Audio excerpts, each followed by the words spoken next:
Mm.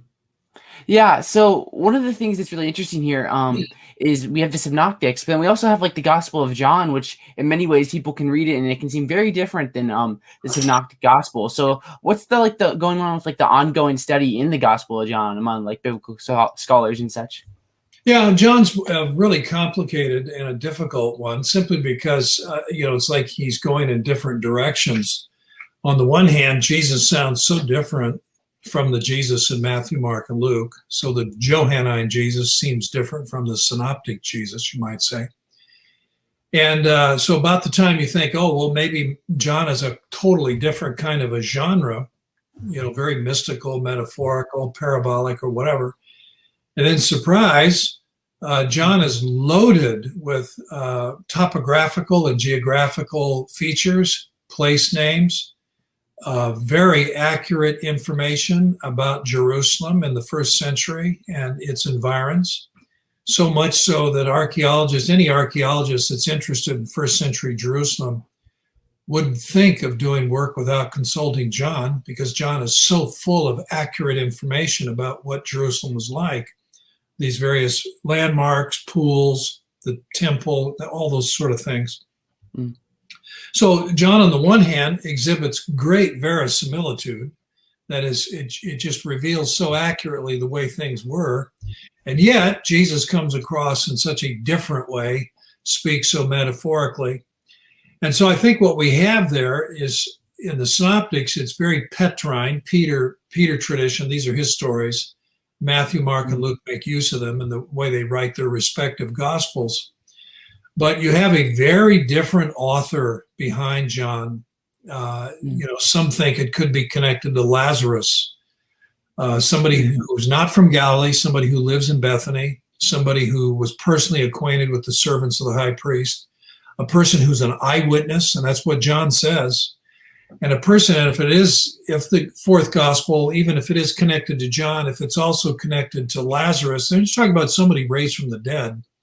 Mm-hmm. And maybe that's why he has such an interest in the whole question of life. And to believe in Jesus is to receive eternal life. And, he could be speaking from experience. So I think he's had a very different life experience. He lives in a different place. He reflects just a whole different tradition. And that's why John is so different in so many ways. And yet it's eyewitness testimony. So I see it very valuable. You have the northern tradition, the Galilean tradition, Petrine tradition in Matthew, Mark, and Luke. And then you have this distinctive southern tradition connected to, we call it John, but it's someone from the south, maybe Lazarus or somebody like that. And I think that just adds to the testimony. That just enriches it. So it's not just one stream of tradition, but we got two very important streams of tradition talking about Jesus. And I think that's quite significant in a good way. Mm. So in your view then, with who wrote the Gospel of John, because that's what people always wonder, would you say that you'd lean towards maybe like someone like Lazarus writing it, or do you think it was like John? Like what do you think with regards to like who wrote the Gospel according to John? Yeah, well, the church has always said John. Mm-hmm.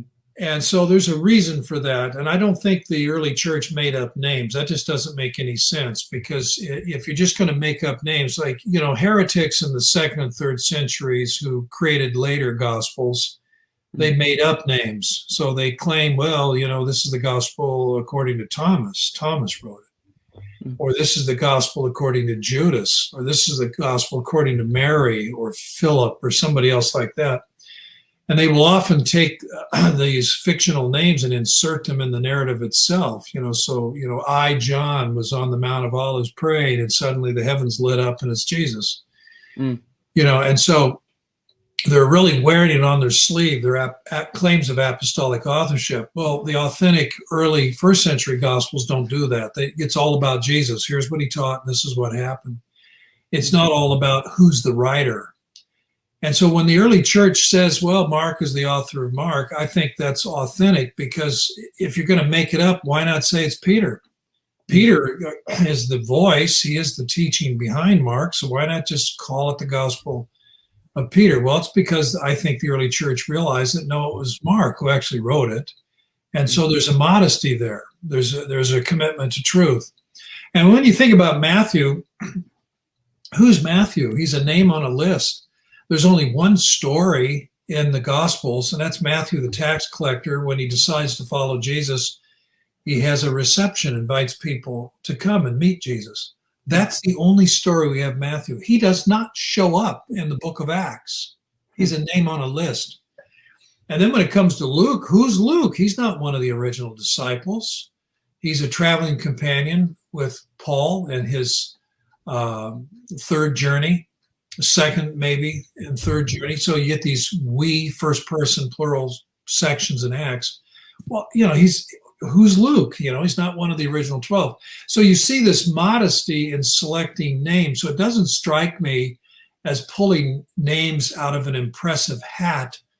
So the Gospels are kind of glossed and upgraded. There seems to be a commitment, however modest it may be, a commitment to truth. And if the truth is modest, so be it. You have that in the resurrection accounts.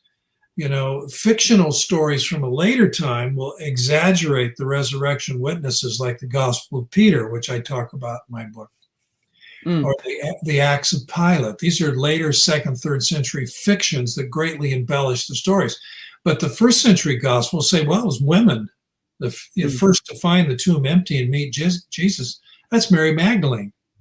Well, boy, that doesn't sound like, anybody's writing fiction to impress skeptics. This is just telling the truth. And it was the fact that it was Mary Magdalene who was the first to go to the tomb, find it empty, and see the risen Jesus. So this a commitment to telling the truth, even if the truth isn't overly impressive, that impresses me. And in contrast to later writings that exaggerate and embellish.